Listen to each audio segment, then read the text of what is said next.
J'avoue que moi je connaissais même pas cette date, le 10 mai.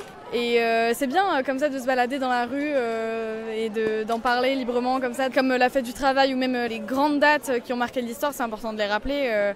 Je savais juste qu'il y avait un port ici et qu'il y avait des échanges d'esclaves, tout ça, c'était un port négrier. Je pense que c'est une bonne idée de faire cette journée de commémoration parce que c'est pas des choses à oublier. Avec le passé, ça peut, chez certaines personnes, leur créer une identité, on va dire. C'est comme avec la famille, chercher ses ancêtres, ça peut aider à se trouver une identité, à se sentir bien dans sa peau, on va dire. Donc voilà.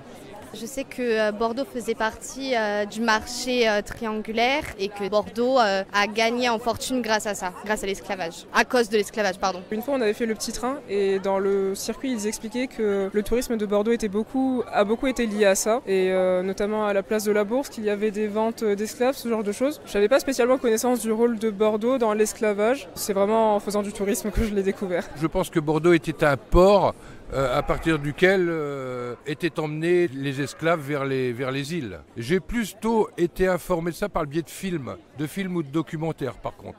Vous pouvez m'en citer ? Non. Il y a des villes ou des petits lotissements dans les environs de Bordeaux et même dans Bordeaux où il y a des bâtiments qui s'appellent Terre Nègre ou les Négresses. Enfin, ça m'a surprise, ça m'a vraiment surprise et je me demandais pourquoi. Et en fait, on m'a expliqué que voilà, parce qu'il y avait essentiellement de la traite qui s'était passée dans Bordeaux et j'ai appris beaucoup plus sur ma ville et ça me permet aussi de pouvoir informer mes amis, mon entourage et c'est chouette.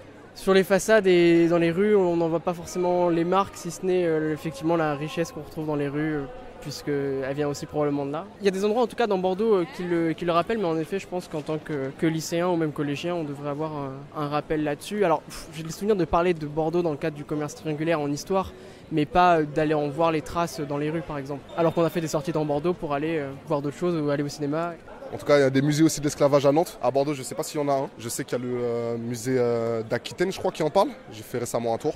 Donc c'est bien de sensibiliser en tout cas la jeunesse de Bordeaux. Je trouve que ça ne ressort pas énormément le passé colonial de Bordeaux. Je sais que de mon point de vue, et par rapport à mes cours, ce qui est mis en avant, c'est plutôt le fait que ce soit vraiment un port qui était utilisé pour le commerce. Mais on ne parle pas du commerce triangulaire, mais plutôt du commerce alimentaire.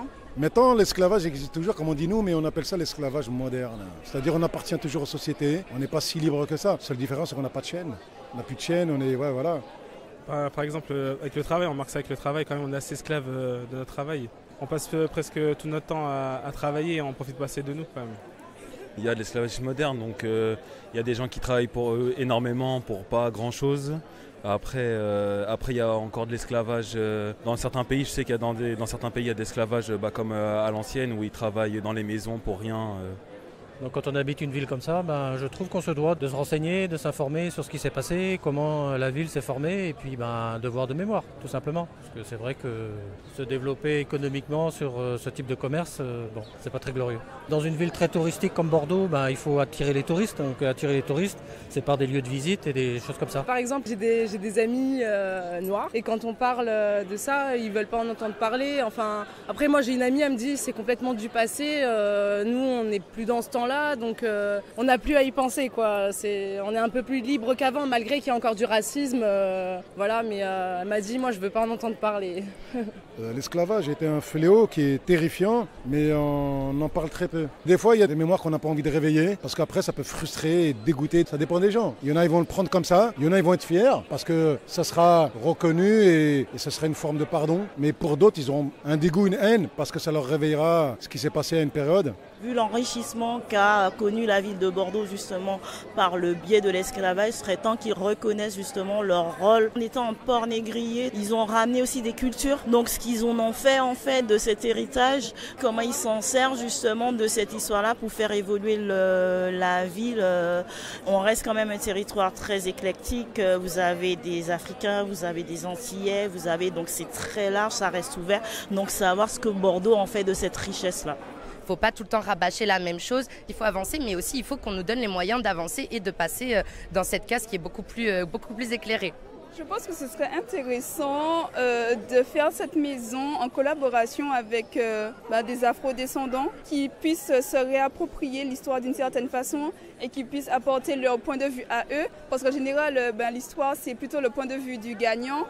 et pas du colonisé. Et ce sera aussi un point de rencontre, je pense, et d'éducation pour tous les jeunes qui arrivent et qui ont envie de se retrouver autour de cette question-là. Il faudrait plus peut-être développer des actions de communication autour de ce lieu-là pour qu'il y ait plus de personnes qui en prennent conscience ou connaissance. Mettre en place peut-être des lieux de débat ou de peut-être organiser, je sais pas, des activités qui peuvent toucher un grand public et donc intéresser à la fois des personnes qui ont notre tranche d'âge, donc 20 ans, et à la fois des personnes qui sont plus âgées, 50.